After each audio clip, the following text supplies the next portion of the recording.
Straight to the point. Now, tagantag pagtagad ning ato mga isgutanan ron mga suking tigpaminaw. Ang University of San Carlos may issue na og statement labot ining panawagan nga ayuhon nga nag-imbisigar kining grabing korupsyon mahigala sa nasod, ha? Ako isip pa Carolinian oyon ko anang maong panawagan, ha? Og inaot unta mahigalang tinud-on yun kanang klarohon yun, no?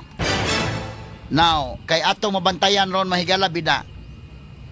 Medyo padong man tayo ng kalakiha sa padong tuyok-tuyok, pero gilingaw-lingaw ang mga tao, kadugayan ani mahog ni mga higalag, malubog mga higala kini. Og way mo guide, medyo mga tao na libog na, diya investigasyon sa Senate, diya sa House. Unya karon ang presidente, doon na nilutaw mahigala mga ngaan, kinsay mo compose aning independent commission. Straight to the point. I hope nga kanang mga ngan mabutang diha sa independent commission kadto yung mga credible nga mga tao, ha? Aron mabalik ang pagsalig sa katawhan o gusto man ganitang atong sulbaron kining problema sa korupsyon. Straight to the point. Kay kini mga higala ang mga tao ini labi na di ka listeners DOHP kadugayan masaag ka man gid ning isyuha. Mo na nga katoto mga listeners DOHP ato tong giyahan sila mauni ang tinuod, ha? Mauni ang klaro. Oh. Kini gud mahigalang investigasyon mula man og diya investigasyon sa Senate diya sa lower house unya murag nagkalahi na karon ang dagan mga higala. In fact, nagbrasuhay na ganig sugod tong Senate mahigala og ang lower house labot mga higala sa asa ang custody datong Engineer Bryce Hernandez. Unya si Vicente Soto may gala gitawgan lang mga kagilaan speaker, okay dayon siya. Kinalan nga dunay mga kuan ana. Na atong karuho ni mga sukid paminaw. Kay kini si Chis Escudero ang leadership sa Senate. Giilisan dayon siya diyang na-mention ang nga ni Chis Escudero mga sukid paminaw sa usa ka kontraktor. So change leadership ang Senado. Sensitive kayong Senado indekin. Kay di sa gusto nga na ay matawag nato nga ang institusyon murag dunay maapitahan aning kalakiha. So change of leadership. But ang sa lower house nga na-mention sad angan mahigala ni Speaker Martin Romualdez, wa gyud change of leadership dito ni Lig on pag Hinuon.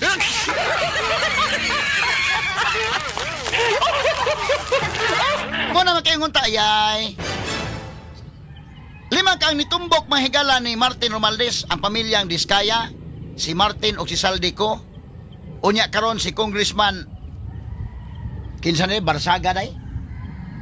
Nga may tudlo sad mga kagalaan ani ron. Alabot ining Kiko, Congressman Kiko Barsaga nga angangang imbestigahon kini si Martin. O kini Saldico, kini do kataw ay. Ako pakita niyo pictures ha. Kini do kataw.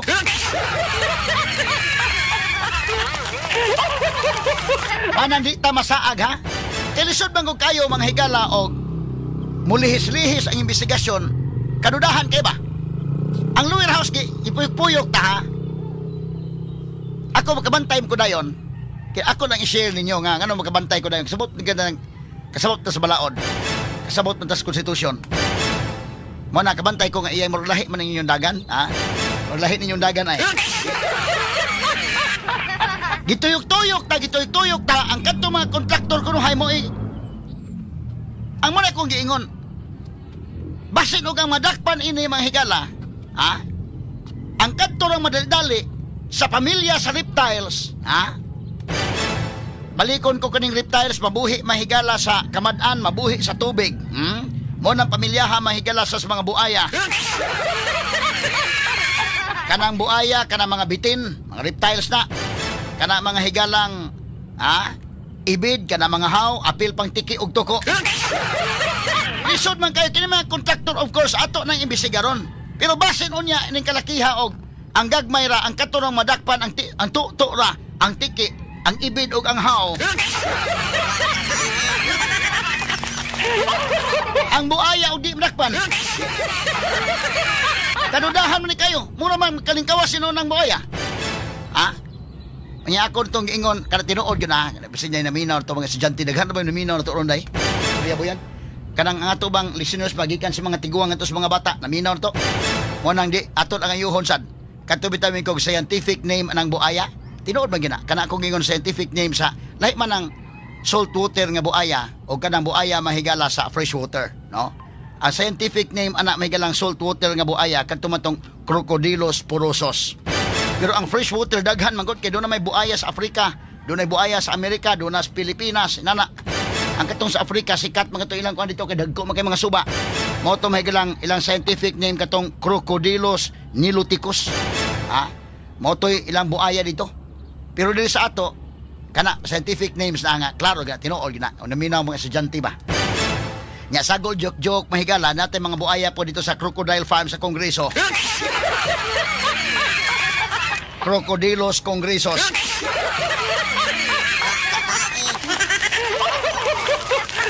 Nag-imbestigar mga higala ang mga Crocodylus congresos sa mga Crocodylus contractos. Ang problema ini, ang gagmay nga mga Crocodylus contractos na maigo, nagupoy dagko nila. Pero mas labaw sa tanan katutang dako-dakong buaya nga naa sa Crocodile Farm, katong dako-dako gyud, kining mga kasiyas buaya mabuhi manghigala mo na ko yun mabuhi sa tubig mabuhi sa kamadan mo ning ato mabuhi sa Kongreso mabuhi sa Malacañang. imbestigahon gyud katong dakong buaya kadto to ang scientific name nga Crocodylus tambaloslos.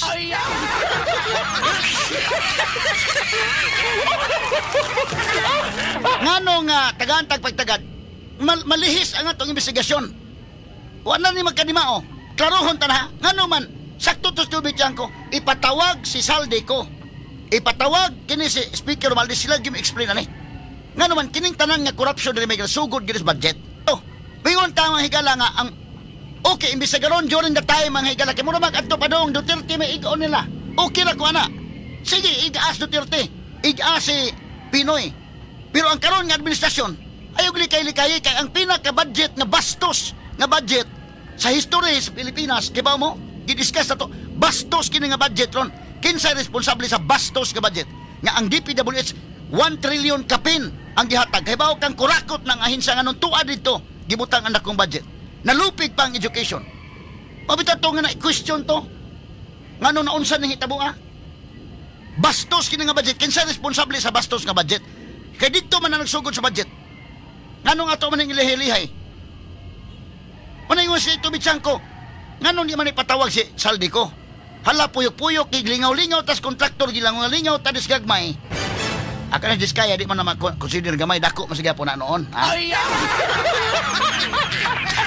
Pero nga to ba, gilingaw-lingaw, tadiri, mura bag, gulugulugan, murag bata, bitaw nga. Nakita, nasumbagan kag pikas bata, kay o naigo ba ka nga, naigo mong naong, niya mingon ang maestra, sige lang, mabawos ta, di ara, ipakpakan, kuan na kabaos na ka, hilom ng bata na, wa na mo hila kay nakabaos na siya. Mura tayo inana na hitabo na to. Murag mga bata ang mga tao. Ngagiulog-ulugan lang tayo ng ibisiga-bisiga sa Kongreso. Sige lang atong kulatahon ni mga kontraktor. Lipay po tada na kulatang kontraktor. Unya ang labing dako nga sadaan. Wa na. Mawa na tayo ng kalakiha. Atong karohon ha, kaya ta gusto mahigala mo tagi guro is katunggan ang nagana ay. Unsa man gyud labing klaro ani. Ang pag-investigate atong tiwasog diskasangan no mga stupid ko mahigala ni ingon dapat si Saldi ko. Wa gyud.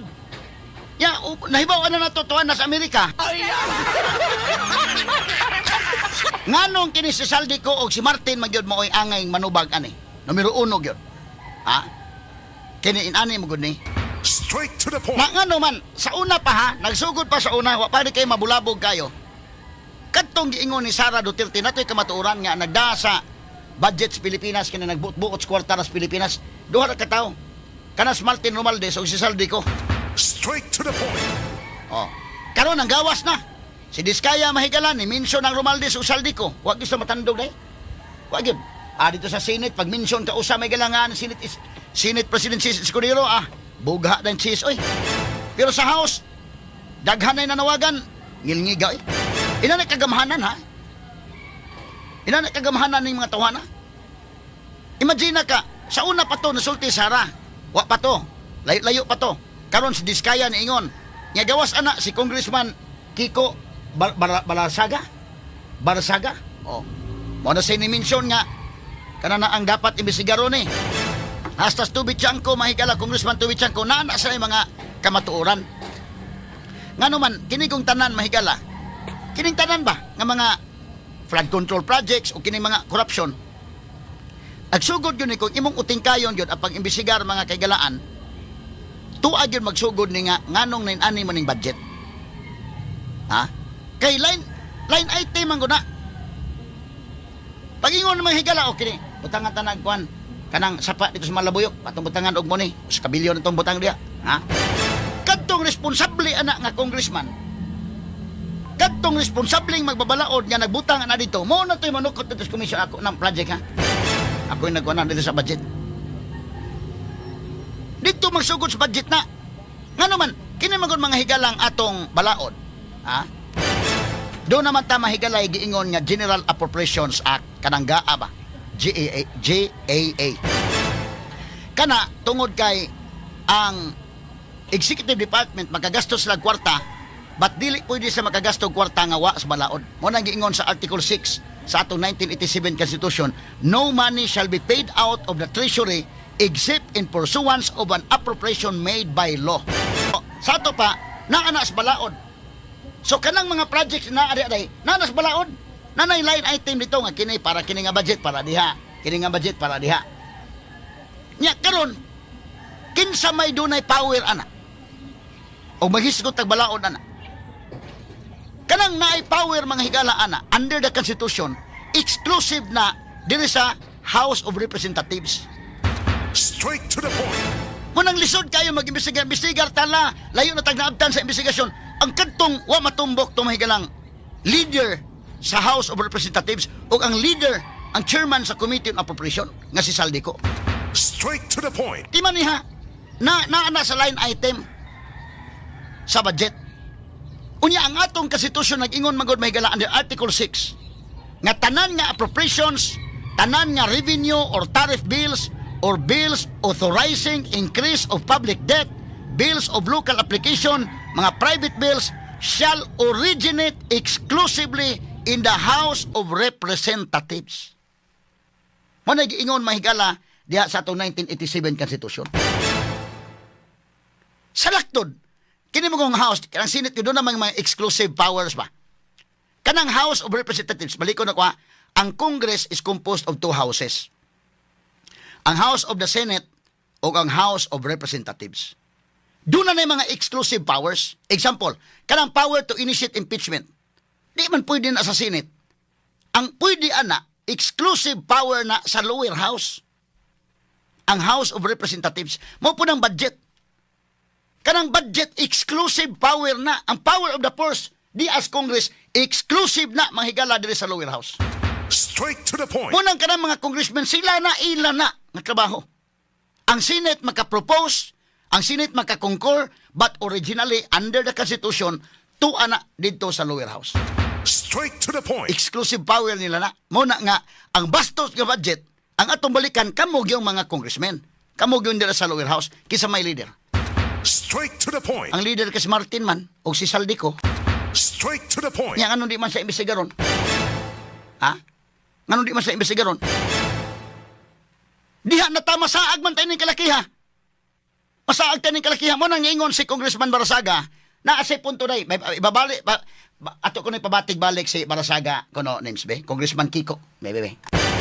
Kiko Barsaga, bebe. Kato, naman ni punto iyang kwan. Of course, because exclusive power na sa lower house. My goodness. Mo na giingon mahigala nga nawad-an kag pitaka na anawa diha sa imong opisina ngano ngadto man ka manghita sa laing opisina. Straight to the point. Di ba silbi?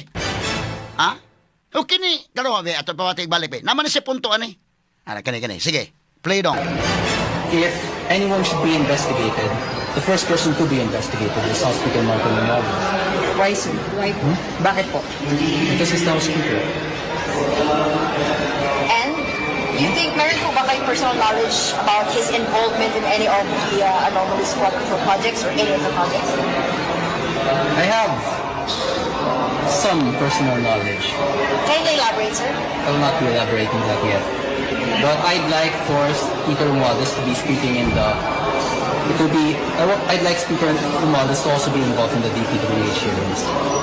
Yes, I resigned from the NUP in the House majority, mostly due to internal party conflicts kasi I was implicated in a plot to remove Speaker Romualdez, which I deny. And I actually had no conflict with Speaker Romualdez prior to this. And secondly, nagkaroon kasi kami ng party meeting. It's mostly private things, pero parang hindi nagustuhan ng ibang kapartido ko yung naging decision ko or yung naging recommendation ko para kay Chairman Puno.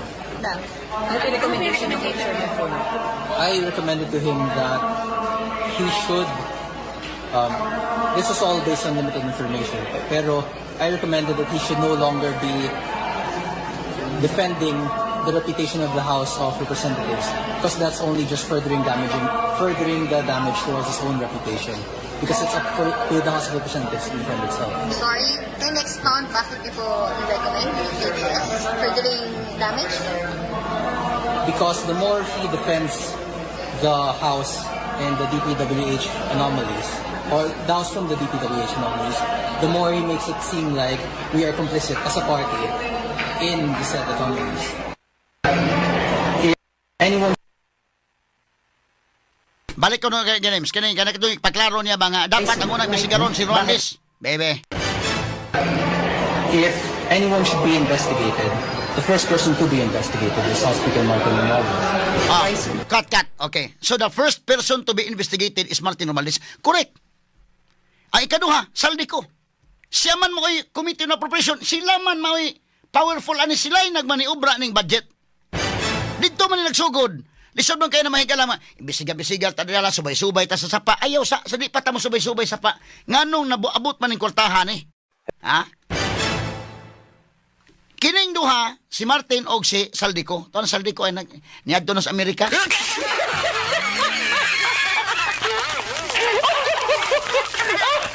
Ato lang ning agi kataw-katawa mga kaigsunan. Sila maoy kay kini magud ni ang budget sa Pilipinas magud. Ang Executive Department. Di ba tulo man ni Executive Department, Legislative Department o Judiciary. Ang presidente may gala mo propose na unsay mga budget nga angay ipasar. Mo propose na ang Executive Department mo nang kabantay mo ang tanan nga mga cabinet secretaries ilan ang ipatawag dayken unsa may gustuhanan sa kuan Department of Health una o ikaw mo secretary sa Department of Health mo appear ka dito sa Congress atol sa budget hearing. Kay mo man mo yon o mo ni atong gasto sa Department of Health mo ni mo na. Okay, sunod, Department of Tourism o mo ni ang gastuanan mo ni mo na. Pero ang dunay power mga higala pag approve ana, i-approve ba na o dili ba, ibanan ba na or punan ang Congress, ang lower house particularly. Mo na si Christina nakisikisi ron. Kay ni-propose Christina mo ni akong gusto budget ingon lower house. Dili gamay lang imo kini sokol kang Martin.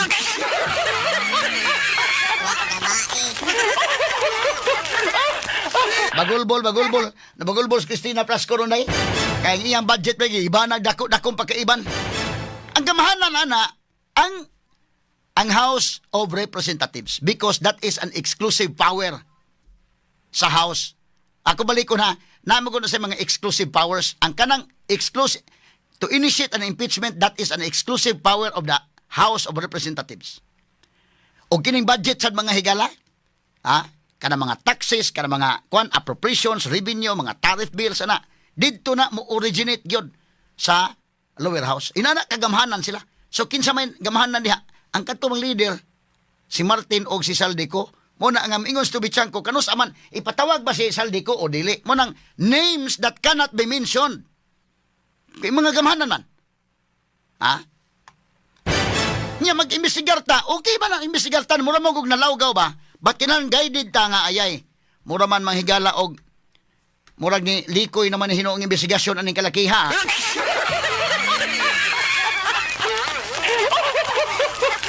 Okay man ang investigaron mga higala kay nagsugod na during the time of GMA. Kaya daghang kay sa kurakot atong panahon na sad. Prangka lang pagka-istorya. Pag-abot ni Pinoy, medyo na minimize ang korupsyon. Kay katos Pinoy may higala di man to kurakot. naalay sa mga tao sa ubos nga di gyud kalikayan mahigala nga mo sakmit gyud. Ha? Ang kabintaha magud kung ang leader dili kurakot, ang leader sa ubos kung naa magi mga kurakot magkinto sila hadlok sakpan. Pero problema kung ang leader daan kurakot all the way down sa ubos matakdan. Mao pa na panahon Duterte, di man to kurakot si Duterte. Pero di sa ubos, doon na may mga tao nga mga kurakot sa gyud. Ha? Moskrito rin yung pangawat. Nga, lisod man kayo, imbestigaron ni mo to during the time of Pinoy, during the time of Duterte. Sige. Pero ayaw targeta nga, ang tuyo sa investigasyon, gitarget si Duterte ra mga higala, kay di na hinon ma-appeal ng karon nga administrasyon. Remember, nga ang karon nga administrasyon, may grabe ang bastos nga budget karon nga administrasyon. Di ang bastos nga budget. Timan ina ninyo. Lisod man kayo, mura man hinuon ni mga higala og tanawa, ang the way mo question mahigala ang lower house, wala ang target na Duterte na day. Ilan ang ilihis ron, mura nang mawa na nga di na sila sadaan. Manabantayan na muna ang Senate, si Lacson may muda sa Blue Ribbon Committee, hadlok sa Marcolita mga sukit ng paminaw, nailisan sa Marcolita, nagkabuylo na naman unta. Pero sige, we are willing to give the benefits of the doubt to Senator Ping Lacson. Chris Lacson mahigala. At least, tama sa siya iyang kaugalingon mahigala. I hope nga si Lacson di na po ni madikta-diktahan day. Kana, atong taga benefits of the doubt si Lacson. Pero mahibawaan na to, ako mismo mo pahibaw ko ninyo, mura nga likoy na ning, ang lower house na aksyon naglikoy ha. I hope maulian pa na. I hope ang Senate with Lacson as leader of the Senate Blue Ribbon Committee matarong ni. Bantayan ta ni mga sukit ng paminaw. At least medyo, kung man sa'yo Lacson, sad medyo, di man siguro basta-basta lang nga ma-dikta-diktahan. Pero anta na, ang mga tao, people are watching. O ang mga tao nga nagtanaw, dali silang makadetect kung kinitarong pa ba o binuang na.